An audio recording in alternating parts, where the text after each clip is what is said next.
আসসালামু আলাইকুম। সর্বশেষ আপডেট বাংলা সংবাদ আপনাকে স্বাগত। শুরুতেই জানিয়ে দেব সংবাদ শিরোনাম, পরে বিস্তারিত। নতুন সংকটে বিএনপি, শীঘ্রই আসবে কঠোর কর্মসূচি। এরপরেই জানিয়ে দেব রান্না বাদ দিয়ে মা বোনদের রাজপথে আসার আহ্বান মান্নার। এদিকে সংসদে বিএনপির নিবন্ধন বাতিলের দাবি নিখিলের। এবং সর্বশেষ জানিয়ে দেব মিয়ানমারে গোলাগুলি, আতঙ্ক বাংলাদেশে। শুনছিলেন সংবাদ শিরোনাম, এবার বিস্তারিত। আজকের সংবাদ সম্পর্কে আপনার মূল্যবান মতামত কমেন্ট করে জানিয়ে দিন কোন স্থান থেকে আমাদের সংবাদ শুনছেন অথবা দেখছেন। নতুন সংকটে বিএনপি, শীঘ্রই আসবে কঠোর কর্মসূচি। আন্দোলনে নেমেও বিফল বিএনপি। কর্মসূচি আন্দোলন কিছুই কাজে লাগেনি নির্বাচনে, যার ফলে সরকার বিরোধী আন্দোলনের সফলতা নিয়ে আশাবাদী হতে পারছেন না বিএনপির তৃণমূল নেতারা। কর্মসূচি সফলে কেন্দ্রীয় নেতাদের সমন্বয়ের অভাবও দেখছেন। তাদের মতে হাইকমান্ডের নাম ব্যবহার করে আন্দোলনকে সঠিক পথে নিতে দিচ্ছে না সংশ্লিষ্ট কয়েকজন নেতা। এছাড়া ভোটের আগে আত্মগোপনে যাওয়া অনেক নেতা এখনো কর্মসূচিতে অংশ নিচ্ছেন না, যা নিয়ে অনেকে প্রশ্ন তুলেছেন। এমন পরিস্থিতিতে আবারও নতুন কর্মসূচি নিয়ে ভাবছে বিএনপি। বিশ্ব ইজতেমা, এসএসসি পরীক্ষা, রোজা ও ঈদকে সামনে রেখে কর্মসূচি নির্ধারণ করবে দলটি। এক দফা দাবির পাশাপাশি জনসম্পৃক্ত ইস্যুতে শীঘ্রই কর্মসূচি ঘোষণা দেওয়ার কথা রয়েছে। সংশ্লিষ্ট সূত্রে জানা গেছে এসব তথ্য। এদিকে 17 বছর ক্ষমতার বাইরে বিএনপি, এক যুগেরও বেশি সময় ধরে আন্দোলন করছে দলটি। এরই মধ্যে 3টি জাতীয় সংসদ নির্বাচন করে টানা চতুর্থবারের মতো ক্ষমতায় আওয়ামী লীগ। দীর্ঘ আন্দোলনের নির্দিষ্ট লক্ষ্যে পৌঁছাতে পারেনি, এজন্য দলের কেন্দ্রীয় নেতাদের দায়ী করছেন তৃণমূল পর্যায়ের নেতাকর্মীরা। যদিও আন্দোলনের অংশ হিসাবে ভোট বর্জনের ডাকে জনগণ সাড়া দিয়েছে দাবি করে বিএনপি নেতা বলেছেন, এটি তাদের বড় সফলতা। তারা আন্দোলন করছেন গণতন্ত্র ও মানুষের মৌলিক অধিকার ফিরিয়ে দেওয়ার জন্য। এ দাবি আদায় না হওয়া পর্যন্ত রাজপথেই থাকবেন।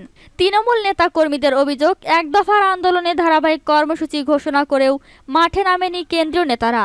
অধিকাংশ শীর্ষ নেতা ছিলেন আত্মগোপনে। কর্মসূচি বাস্তবায়নে ছিল না কোনো সমন্বয়। তাদের সঠিক সময় দেওয়া হয়নি কোনো বার্তা। একের পর এক কর্মসূচি ঘোষণা করলেও দলীয় হাইকমান্ডের বরাদ্দ দিয়ে সক্রিয় নেতাদের গ্রেপ্তার এড়াতে আত্মগোপনের ভিত্তিহীন বার্তা দিয়েছেন। বিষয়টি নিয়ে এখন অনেকে মুখ খুলছেন।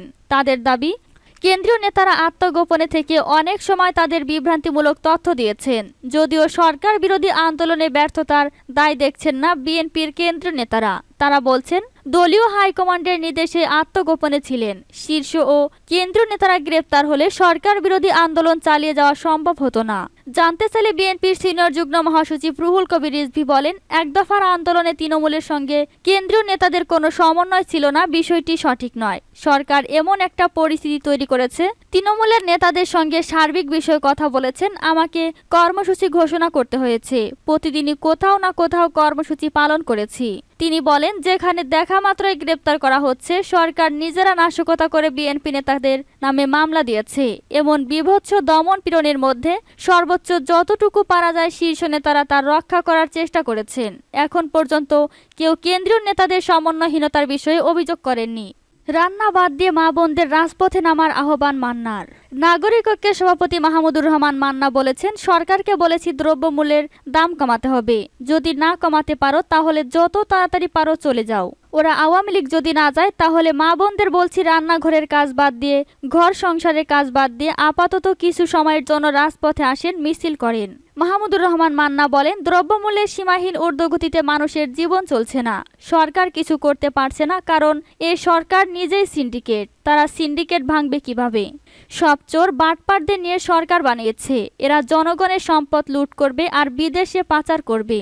দেশকে পুরোপুরি ধ্বংস করার আগেই হাসিনা সরকারকে বিদায় করতে হবে বলে মন্তব্য করে তিনি বলেন, আপনাদের অনুরোধ করব, সবাই আমাদের সঙ্গে যোগ দেবেন, কাজ করবেন। অবস্থা বদলাবে, এই সরকার চিরস্থায়ী নয়।